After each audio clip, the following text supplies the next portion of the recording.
வணக்கம்.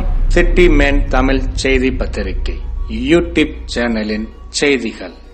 எண்ணூர் கோரமண்டல் தொழிற்சாலையை மூட முன்னாள் எம்எல்ஏ டாக்டர் கே குப்பன் உயர்நீதிமன்றத்தில் பொதுநல வழக்கு. 4 வாரத்தில் மத்திய மாநில அரசு பதில் மனு தாக்கல் செய்ய நீதிபதிகள் உத்தரவு.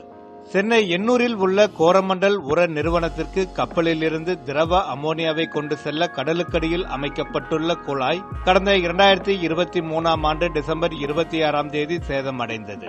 இதனால் அப்பகுதியில் அமோனியா கசிவு ஏற்பட்டு 52க்கும் மேற்பட்ட பொதுமக்கள் மருத்துவமனையில் அனுமதிக்கப்பட்டனர்.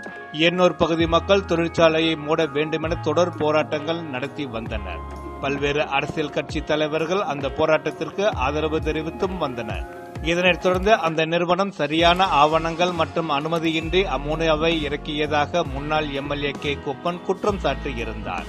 வாயு கசிவால் பாதிப்பு ஏற்பட்ட மக்களுக்கு 5,92,00,000 ரூபாய் இழப்பீடு வழங்க தனியார் நிறுவனத்திற்கு அரசு உத்தரவிட்டது.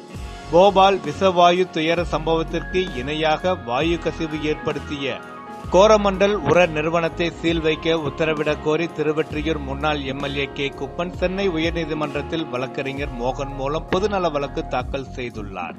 அந்த மனுவில் நிறுவனத்தில் அமோனியா பரிமாற்றம், சேமிப்பு மற்றும் தொடர்புடைய அபாயகரமான செயல்பாடுகளை நிறுத்தி வைக்கும்படி உத்தரவிட வேண்டும். கடந்த 2023ஆம் ஆண்டு அமோனியா வாயு கசிவினால் பாதிக்கப்பட்டவர்களுக்கு உடனடியாக முழு இழப்பீடு வழங்குமாறு சென்னை மற்றும் திருவள்ளூர் மாவட்ட ஆட்சியர்களுக்கு உத்தரவிட வேண்டும் என்று அவர் கோரியுள்ளார்.